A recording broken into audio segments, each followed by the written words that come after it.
Hello दोस्तों, आप सभी का the logical Indian YouTube channel में बहुत बहुत स्वागत है। मैं हूं एडवोकेट पंकज कुमार त्रिपाठी, लखनऊ से। दोस्तों, आज की वीडियो समाजवादी पार्टी को सत्ता में लाने की चाहत रखने वाले मेरे यादव भाइयों पर है। थंबनेल में लिखी बात पर मत जाइएगा, उसको दिल पर मत लीजिएगा। वीडियो में जो बात कही गई है उसको दिमाग से सोचिएगा। समाजवादी पार्टी के समर्थक जो यादव भाई हैं, केवल उन्हीं के लिए वीडियो है। शेष सब लोग देख सकते हैं, लेकिन शेष अन्य यादव भाई लोग चाहे तो माने या न माने, हमें कोई उनकी परवाह नहीं है। दोस्तों, आप सब ये जानते हैं कि 2024 का लोकसभा चुनाव संविधान बचाओ के नारे पर लड़ा गया था। समाज तैयार हुआ था और संविधान को खतरा दिख रहा था, इसलिए सब लोग उस पार्टी या गठबंधन की तरफ चले गए जिनसे उनको लगता था कि वो संविधान बचाएगा। तो 2024 के लोकसभा चुनाव में उत्तर प्रदेश में इंडिया गठबंधन का साथी होने के नाते समाजवादी पार्टी को जो 37 सीटें मिली, वह यादव भाई लोग ये न सोचें कि वो केवल समाजवादी पार्टी की उपलब्धि है। कदापि इस मुगालते में मत रहिएगा। संविधान बचाने का सबसे बड़ा नारा लगाने का काम आप पता लगा लीजिए कौन लोग किए हैं। मैं तो बार बार कहता रह गया कि जिस समय राहुल गांधी जी भारत जोड़ो यात्रा कर रहे हैं या भारत न्याय यात्रा कर रहे हैं, उस समय अगर अखिलेश यादव जी भी भारत के संविधान के प्रति हाथ में लेकर के उत्तर प्रदेश में पदयात्रा कर दिए होते तो और बड़े पैमाने पर जीत होती। लेकिन ये क्या, चाहे सोशल मीडिया के यूट्यूबर्स देखिए, चाहे रवीश कुमार को देखिए, पुण्य प्रसून वाजपेयी को देखिए, संजय शर्मा को देखिए, दीपक शर्मा को देखिए, अभिसार शर्मा को देखिए, साक्षी जोशी को देखिए, ये सब लोग जान हथेली पर लेकर के संविधान की बात कर रहे थे, मोदी सरकार की आलोचना कर रहे थे। लेकिन न जाने कहां से कुछ यूट्यूबर उग आए हैं यादव समाज से, और कुछ एक नए नए नेता बनने की जुगाड़ में जो लोग हैं, उनको हर जगह ब्राह्मणों की आलोचना करना दिखाई दे रहा है। तो इससे ब्राह्मणों का कुछ नहीं बिगड़ने वाला, कुछ भी नहीं बिगड़ने वाला है, लेकिन बिगड़ेगा समाजवादी पार्टी का। जरा समाजवादी पार्टी एक बार फिर से मुड़कर सोच ले कि आपके साथ है कौन। तो चलिए, मुसलमानों के घरों पर बुलडोजर चल रहा है। आजम खान जो समाजवादी पार्टी के दूसरे नेता रहे हैं, समाजवादी पार्टी ने उनकी हिरासत के खिलाफ कितने धरने दिए। कहां है युवा जनसभा आपकी, कहां है लोहिया वाहिनी? आपसे ज्यादा धरने तो आम आदमी पार्टी के लोगों ने किया था संजय सिंह के गिरफ्तार होने पर या अरविंद केजरीवाल के गिरफ्तार होने पर। जब मुसलमानों के घरों पर बुलडोजर चल रहा है, तब कहां आप हैं? ब्राह्मणों के खिलाफ नारा दे करके अगर आप सबको अपने पक्ष में कर रहे हैं या कर लिए हैं, तो फिर बहराइच के दंगा के बाद वो कौन भीड़ थी जो घरों में जा रही थी? बहुजन ही तो थे, क्योंकि ब्राह्मण तो 3% है। तो उस भीड़ को रोकने की जिम्मेदारी किसकी थी? वहां के यादव लोग कहां सोए हुए थे? बहराइच में यादव लोग नहीं है। तो यह मत भूलिए कि मुसलमान भी ये सब देख रहा है। ओबीसी जातियों में चले आइए। अगर पल्लवी पटेल, अनुप्रिया पटेल आपके साथ नहीं है, तो क्या कुर्मी समाज आपको वोट दे देगा? संविधान बचाने के नाम पर तो दिया, लेकिन आप चाहे जितना नारा लगा दीजिए, से इस तरीके से नहीं देगा। और ये मत भूलिए कि आपकी लड़ाई जिस भाजपा से है, उसके सारथी और रथ सवार दोनों नरेंद्र मोदी जी हैं, जो ओबीसी नेता हैं, जो हर मंच से कहते हैं कि मैं ओबीसी मां का बेटा हूं। तो उनसे जो समाज जुड़ा है, उसको इतना जल्दी आप अलग नहीं कर पाएंगे। इसलिए आपको ब्राह्मणों को गाली देने की गलती नहीं करनी चाहिए, गलती नहीं करनी चाहिए। क्योंकि एक बात और मत भूलिएगा कि दलित समाज या मायावती जी ब्राह्मणों को गाली दे रहे हैं, ब्राह्मण उसको कभी नहीं बुरा मानते। दो कारणों से। एक तो ब्राह्मणों की आंख खुल गई कि जिसके लिए नेहरू, इंदिरा, राजीव कर रहे थे, वही देखिए गाली दे रहे हैं किसी के कहने पर। दूसरा इसलिए कि भाई सदियों से सताए गए हैं, वंचित हैं, शोषित हैं।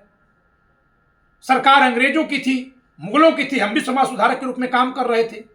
पूरा समाज उन कुरीतियों से घिरा पीड़ा था। ठीक है, इनको इनके नेताओं ने समझा दिया कि सारा दोष ब्राह्मणों का है। जब ये थोड़े और जानकार होंगे इनकी आंख खुलेगी और कुछ ना कुछ तो दोष रहा ही होगा ब्राह्मणों का। ऐसा तो है नहीं कि उनका समाज के रूप में दोष नहीं था। तो बहुत सारे कारण हैं कि दलित समाज का, दलित नेताओं का क्रोध, गुस्सा ब्राह्मण समाज सह लेता है, लेकिन यादव समाज का कोई गुस्सा, कोई क्रोध नहीं सहेगा। और ये मत भूलिए कि 2012 से 2017 तक मैं व्यक्तिगत तौर से कह रहा हूं कि अखिलेश यादव जी ने बहुत अच्छी सरकार चलाई थी, खासकर 2014 से 2017, जिसमें आगरा एक्सप्रेसवे बनवाया, पूर्वांचल एक्सप्रेसवे की पूरी नींव डाल दी, जमीन अधिग्रहण कर दिया था, बहुत हद तक नक्शा बना दिया था, सारे जिला मुख्यालयों को 4 लेन से जोड़ने का सपना आगे बढ़ा दिया था, इकाना स्टेडियम बना दिया था, लखनऊ में मेट्रो बना दिया था। इसके अलावा और तमाम अच्छी अच्छी योजनाएं चलाए थे। लेकिन एक बात केवल भारी पड़ती थी चुनाव में कि समाजवादी पार्टी आएगी, अपराध बढ़ जाएगा। तो समाजवादी पार्टी की हार का सबसे बड़ा कारण यही था कि इनके आने पर उजड़ता न कहीं बढ़ जाए। और आप अपनी पार्टी को जितवाने के लिए ब्राह्मणों को गाली देकर वही काम शुरू कर रहे हैं। तो जब ब्राह्मणों को गाली देंगे तो फिर संविधान जोड़ो यात्रा के साथ आप कहां जाएंगे?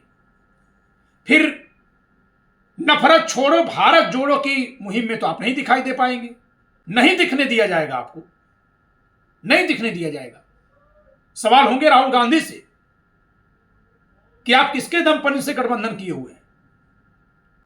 तो इसलिए इसकी कोई जरूरत नहीं है। नफरत करने वाला तो कोई संविधान हाथ में ले भी नहीं पाएगा। आज आप अंबेडकरवादी बन गए हैं, अंबेडकरवादी बन गए हैं। 1990 से आज तक आपको अंबेडकरवाद नहीं दिखा था। आप अंबेडकरवादी बन करके ब्राह्मणों को गाली दे करके अंबेडकरवाद को संतुष्ट कर रहे हैं, पुष्ट कर रहे हैं। तो अंबेडकरवाद ब्राह्मणों को गाली देने से नहीं है। और न तो आप दलितों जैसे सताए गए हैं कभी, और दलितों के सताने में सवर्णों से ज्यादा योगदान आपकी जात का रहा है। तो इसलिए आंख खोल लीजिए, ऐसी गलती मत करिए जो आप कर रहे हैं। धर्म ग्रंथ जहां पढ़े हैं वहीं रहने दीजिए, नहीं तो जिन धर्म ग्रंथों को आप छेड़ रहे हैं उन धर्म ग्रंथों में आपकी भी बहुत सारी कहानियां हैं। महिषासुर को अपने खानदान का बता रहे हैं तो पढ़ लीजिए धर्म ग्रंथ। दुर्गा जी गोप बेटी हैं, भगवान कृष्ण की बहन मानी जाती हैं। इसको मुझसे मत पूछिए, यादव समाज के जो लोग धर्म ज्ञाता हैं, जो इन ग्रंथों को पढ़े हैं, उन लोगों से पूछ लीजिए। किसको खुश करने के लिए आप ब्राह्मणों को गाली बक रहे हैं? तो आपकी इस गाली देने से कोई खुश नहीं होगा। हां, वो पेंट फिर से गहरा हो जाएगा कि इनको यही आता है, और ये बहुत बड़ा डेंट हो जाएगा आप पर। ब्राह्मण को गाली देंगे वो बिल्कुल नहीं डरेगा आपसे, तनिक भी नहीं परवाह आपकी करेगा। लेकिन ब्राह्मण के अलावा शेष लोग डरने लगेंगे कि अरे भाई ये देखिए, ये कहीं गेस्ट हाउस कांड न कर दे। फिर गेस्ट हाउस कांड क्यों हुआ था जानते हैं कि नहीं जानते हैं? कांसी राम जी साथ में चुनाव लड़े थे, तब पूर्ण बहुमत मिला था। ठेकेदारी थी क्या कि समर्थन देते रहे? वह पार्टी है, समर्थन वापस ले रही है, तो आप क्या करेंगे? किसी कपड़ा फाड़ेंगे? लेकिन फाड़े ना। मायावती जी ने समर्थन दिया, कांसी राम जी ने समर्थन दिया, मुलायम सिंह यादव जी मुख्यमंत्री बने 1993-94 में। कभी पलटकर मुलायम सिंह यादव जी ने समर्थन दिया था मायावती जी को? 3-3 बार 4-4 बार हंग असेंबली बनी है उत्तर प्रदेश में। तो जब हमारे पुरानी किताबें खोलेंगे तो हम आपकी नई वाली खोल देंगे। खुल जाएंगी नई वाली कि बसपा को तोड़कर 2003 से 2007 तक मुख्यमंत्री थे मुलायम सिंह यादव जी, और केसरीनाथ त्रिपाठी के दम पर थे। तो इसलिए गलती आप मत करिए। और मुसलमानों को भी समझ में आ जाएगा कि सन 90 से जिनके पाले में बैठे हैं वो इनकी रक्षा नहीं कर पा रहे हैं। जब इन पर हमला हो रहा है तो किनारे हट जा रहे हैं। आपके पास क्या उपाय है भाई? मुसलमानों पर अगर हमले हो रहे हैं सरकार की ओर से, बुलडोजर सरकार चलवा रही है, तो आपके पास क्या उपाय है? सड़क जाम करने का कोई उपाय आपने अपनाया? धरना देने का कोई उपाय आपने अपनाया? रिट करने का, PIL करने का कोई उपाय आपने अपनाया? अरे आपके नेता तो आजम खान जेल में बंद है, झूठे झूठे मुकदमे हैं कि सच्चे सच्चे मुकदमे, उस पर बोल नहीं पाते हैं। तो जो समाज आपको अपना ठेकेदार मान करके, नेता मान करके आपके पीछे खड़ा है सन 90 से, उसकी रखवाली आप नहीं कर पा रहे हैं। ओबीसी के आप नेता बनते हैं, ओबीसी के ही समाज के लोग हमला करते हैं दंगों में, आप उनकी रक्षा नहीं कर पाते, उनको समझा नहीं पाते। और जो इंडिया गठबंधन में आपके साथ संविधानवादी लोग जुड़ गए थे, आप सभी ब्राह्मणों को पुरानी पुरानी कहानियां नकली नकली बना करके पेंट कर रहे हैं, तो फिर राहुल गांधी आपसे किस हैसियत से जुड़ पाएंगे? फिर जनेश्वर मिश्रा पार्क का नाम आपने क्यों रखा था? माता प्रसाद पांडे को आप नेता विपक्ष किस लिए बनाए हुए? ऐसी गलती मत करिए। आजादी के बाद से जो कुछ जातियां बहुत तेजी से आगे विकसित हुई हैं, उनमें ब्राह्मणों के बाद अगर किसी का नाम आता है तो यादव समाज का नाम आता है। उसका परिचय दीजिए और संविधान के आलोक में संयमित भाषा में बात करिए। अपनी क्षमता का, अपनी मेधा का देश के निर्माण में सदुपयोग करिए। ये नकली कहानी लिखने से, ब्राह्मणों से आप कहानी लिखने में नहीं जीत पाएंगे, बिल्कुल नहीं जीत पाएंगे। अब बहुत ही जल्दी आंख खुल जाएगी कि बामसेफ ने जो दलितों में किताबें बंटवाई है ना, वो ब्राह्मणों की आंख खोलने के लिए लिखवाई गई है। खुलेआम बोल रहा हूं चैनल पर, खुलेआम बोल रहा हूं। वो ब्राह्मणों की आंख खोलने के लिए दलितों को भेजी गई कि जरा तुम गाली दो, तब ये समझ जाएंगे कि तुम इनको गाली भी दे सकते हो। क्योंकि ब्राह्मणों का एक वर्ग ये मानता था कि संविधान आएगा तो सब कुछ दलितों को मिलेगा, और पंडित जवाहरलाल नेहरू, इंदिरा गांधी, राजीव गांधी यही करते भी जा रहे थे। तो उनको यह समझाने के लिए कि ये गाली भी देना जानते हैं, 4 किताबें लिख करके ब्राह्मणों के बारे में गलत गलत समझा दी गई। तो बामसेफ नाम का एक संगठन खड़ा हो गया, घर घर घूमा और गाली सिखा दिया। लोग गालीबाज बन गए। तो हुआ क्या? ठंडे दिमाग से सोच लीजिएगा, बन गए ना गालीबाज। जिन ब्राह्मणों की सरकारों ने SC ST atrocities prevention act 1989 लिखा कि इनको कोई गाली देगा तो जेल में जाएगा, उन्हीं को गाली दे रहे हैं। तो अगर वो लिख करके दे सकता है ना, तो बस केवल उदासीन हो जाएगा, फिर लिखा लिखा ही रह जाएगा, केवल उदासीन हो जाएगा, वो कुछ करता नहीं किसी खिलाफ। इस देश में 2 समाज के लोग लगातार 90 से गाली सुन रहे हैं। हिंदुत्ववादी ताकतें ओबीसी के दम पर मुसलमानों को गाली दे रही हैं। बहुजन के नेता, खासकर ओबीसी नेता, ये ब्राह्मणों को गाली दे रहे हैं। जरा एक इशारा समझ लीजिएगा कि कहीं ये दोनों मिल गए तब क्या होगा। और राजनीति में कुछ भी संभव है।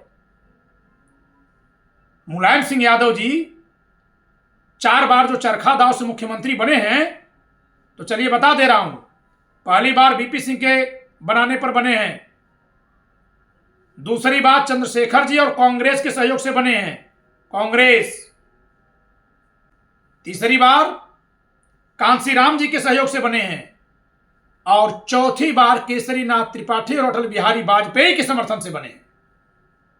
यही है चरखा दाव। तो इसलिए गलती मत करिए, ये गलती मत करिए। अखिलेश यादव जी देश के लिए योग्य नेता साबित हो सकते हैं। आप पीछे से नफरतकारी बात करेंगे, समर्थन उनका खत्म हो जाएगा। बात समझ में आए तो सुन लीजिएगा, नहीं तो हमारे ग्रंथों को निकाल निकाल कर फिर गाली दीजिएगा। पंकज त्रिपाठी वैसे तो जन्म से संविधान पढ़ रहा है, लेकिन क्योंकि ब्राह्मण है इस नाते आप लोग ग्रंथों के लिए ठेकेदारी हमको दे देंगे। भर पेट गाली दीजिएगा, भर पेट। इस वीडियो में इतना ही। जय संविधान।